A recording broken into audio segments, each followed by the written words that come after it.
안녕하세요. 여수 우리 한의원 원장 김만수 인사드립니다. 오늘은 조금 특이한 병명의 병을 여러분들께 소개해 드리려고 하는데요. 병명은 특이해도 실제로 우리 주변에서 이런 병증을 가지신 분들이 상당히 많습니다. 저희 한의원에는 가끔 다른 병원에서 치료를 받다가 잘 치료가 되지 않는다고 해서 오시는 분들도 계시는데요. 그분들 중에 이런 분들이 계셔요. 나 허리가 아파서 치료를 받으러 갔는데요. 치료를 해도 호전이 되지 않아요. 근데 원장님, 제가 허리만 아픈 게 아니라 옆구리도 아프고 또 아랫배도 아파요. 그런데 허리만 치료해 주시는데 호전이 되지 않아서 여기를 찾아왔답니다. 이렇게 말씀하시는 분들이 흔치는 않아요. 이분들 경우에 허리도 아픈데 허리 외에도 옆구리도 아프고 또 사타구니도 아프고 또 어떤 분들은 아랫배도 아프다고 하시고 또 어떤 분들은 거기다가 엉치까지 아프시다고 하는 분이 있어요. 아주 복합적으로 여러 부위가 아프시거든요. 이건 일반 요통하고는 좀 다르죠. 근데 이런 경우를 병명으로 하자면 흉요추 접합부 증후군이라고 합니다. 그러니까 흉요추 접합부 증후군. 그러니까 흉추, 등뼈, 요추, 허리뼈, 등뼈와 허리뼈가 접합, 만나는 부위에서 생긴 병적인 변화 때문에 오는 증상들입니다. 우리 몸의 척추는요, 목뼈 7개, 등뼈 12개, 허리뼈 5개, 그리고 그 밑에 있는 천추, 선골 있죠? 그렇게 구성이 되어 있거든요. 근데 등뼈, 12개의 등뼈와 5개의 허리뼈가 만나는 그 부위가 있어요. 보통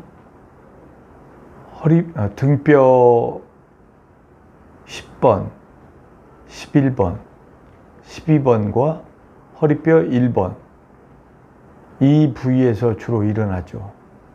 이 부위에서 문제가 생기게 되면 이 부위에 협착이 생기거나 이 부위에서 신경이 자극을 주는 어떤 그런 병적인 변화가 생기게 되면 바로 이런 환자분들처럼 허리만 아프신 게 아니고 사타구니도 아플 수 있고 옆구리도 아플 수 있고 또 엉치도 아플 수 있다는 말이에요. 왜냐면은 이 흉요추 접합부, 이 등뼈와 허리뼈가 만나는 이 부위에서 그 부위에서 신경이 바로 아랫배로도 가고 사타구니로도 가고 그리고 또 옆구리로도 가고 그리고 또 거기서부터 시작되는 근육이 또 엉치까지 이어져 있기 때문에 그 부위가 문제가 생겼을 경우에 이렇게 복합적으로 아프게 된답니다. 그래서 이런 걸 흉요추 접합부 증후군이라고 해요. 근데 이제 이런 증상을 가지고 다른 병의원을 찾아갔을 때 그냥 일반 요통 치료를 받게 되면 잘 안 낫죠. 그리고 이분들이 허리 아픈 것보다는 옆구리. 근데 실제로 진단을 해보면 옆구리가 아픈 게 아니고 우리 골반 허리띠가 둘레 혁대를 차게 되면 그 혁대 약간 위에 골반에 가장 높은 부위가 있거든요. 좌우로 그 부위가 아파요. 거기를 누르면 악 소리가 나게 아프답니다. 그리고 또 이 부위는 아까 그 허리와 등의 경계 부위가 있어요. 근데 그 부위는 사실 별로 치료도 받지 않고 오셔요. 그 부위에서 별로 아프다고 느끼질 않기 때문에 그러죠. 그러나 그 부위를 테스트를 해보면 쉽게 얘기해서 살점을 찝어서 살짝 꼬집어 보면 악소리가 나게 아프답니다. 그리고 또 사타구니 쪽은 본인이 아프다고 느낄 수도 있고요. 그 부위도 눌러보면 아프죠. 아랫배까지 이어져서 아프다고 느끼십니다. 그리고 또 마찬가지로 엉치 쪽까지 아프다고 하시는데, 엉치 쪽에는 우리 아까 제가 말씀드렸던 척추의 천골 부위가 있어요. 그리고 우리 골반뼈인 장골이 있어요. 이 천골과 장골이 이어져 있는 관절을 천장관절이라고 하거든요. 그 천장관절 부위가 아픕니다.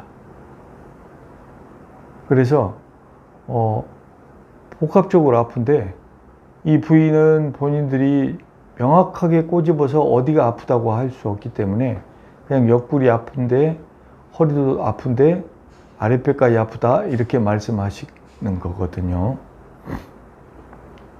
그래서 이런 경우에는 치료를 어디를 해줘야 되냐면 허리하고 등이 만나는 흉요추 접합부를 치료를 해줘야 됩니다.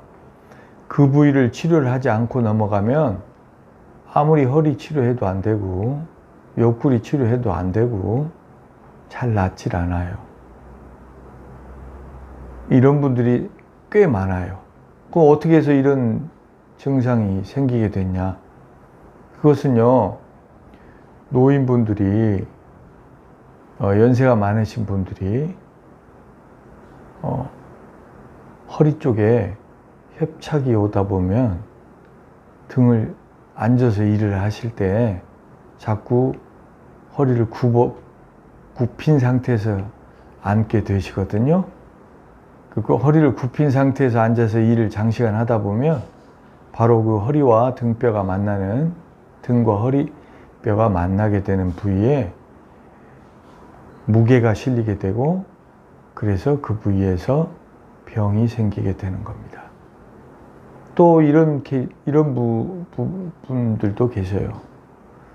허리 척추 협착증, 요추 협착증, 이건 많이 들어보신 병이잖아요. 그것 때문에 수술하신 분들이 계셔요. 그분들이 그 요추 협착증을 수술하시고 나서 수술하시게 되면 요추 협착이 된 부위를 넓혀주고, 그리고 그 부위에다가 철심으로 고정을 해 주시거든요. 병원에서 이제 그런 수술을 받고 나면 그 수술을 받은 요추 협착 부위는 괜찮아요. 근데 시일이 지나다 보면 그 위쪽 부위, 요추 협착 부위가 아닌 그 위쪽 부위에서 협착이 진행이 돼요. 그렇게 되면 흉요추 접합부, 즉 등뼈와 허리뼈가 만나는 부위에서 협착이 잘 생기게 되죠. 그렇게 되면 흉효추 접합부 증후군이 발생하게 된답니다. 그래서 이렇게 허리만 아프다가 허리도 아픈 데다가 옆구리도 아프고, 그리고 또 사타구니도 아프실 수도 있고, 게다가 엉치까지 아프고 또 아랫배까지 아프다, 이런 분들 계시면, 이런 분들은 허리만 치료해서 안 되니까 그런 경우는 반드시 등과 허리가 만나는 부위까지 체크를 해서 치료를 하셔야 된답니다. 뭐 치료법은요, 우리 한의원에서는 이런 분들 치료 잘 낫습니다. 뭐 나름대로 제가 자신 있다고 할 수 있습니다. 그런 분들 거기에 침 넣고 전기 자극을 주는 치료법이 하기도 하고요. 그리고 습부항요법 합니다. 습부항요법이 뭐냐면요, 부항을 하고 그 부항을 한 부위에 사열을 해서 우렬된 그 근육에 우렬된 부위를 풀어주는 거죠. 우려를 풀어주고, 그리고 또 염증이 있는 것을 가라앉혀 주는 겁니다. 그래서 침전기 자극술과 습부항을 하고, 그거 가지고도 부족하면 약침요법을 하게 됩니다. 약침으로 쓰게 되는 재료는요, 봉독, 봉약침 아시죠? 우리 흔히 벌침이라고 하는 벌침을 쓰기도 하고, 오공약침, 오공약침이라는 건 진해약침이죠. 진해에서 추출한 약침, 진해약침을 쓰기도 하고요. 그 다음에 또 오행약침. 오행약침은요, 저희 한의원에서는 많이 사용하고 있는 건데, 죽염과 활석, 석고, 백반 등과 같은 광물성 한약재로 제조한 그러한 약침을 말하는 겁니다. 이렇게 침전기 자극술과 습부항요법과 약침요법을 하시게 되면, 허리만 아프다고 해서 허리 치료만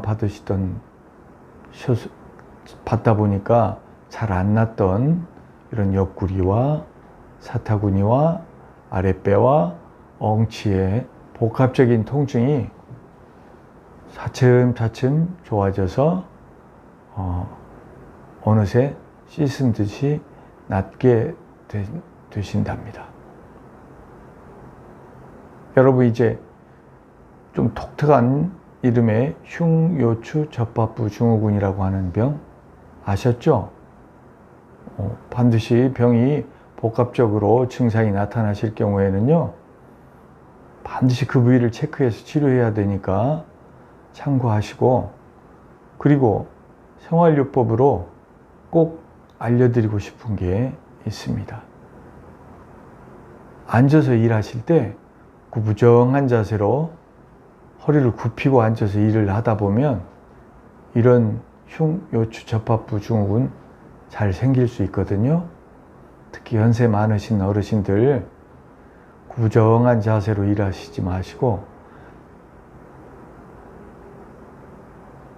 엉덩이를 의자가 있는 의자에 안쪽 깊숙이 붙이고 앉아서 허리를 좀 펴고 앉아서 일을 하시기를 당부드립니다. 방바닥에 앉아서 하시는 것보다는 의자에서 앉아서 일을 하시는 것이 아무래도 도움이 되시겠죠. 네. 그리고 또 예전에 요추 협착증 수술을 하셨던 분들은 더더욱 허리를 펴고 앉아서 일을 하시는 걸 더 신경 쓰시길 바랍니다. 오늘 여러분들과 함께 흉요추 접합부 증후군에 대해서 함께 이야기를 나눴습니다. 감사합니다.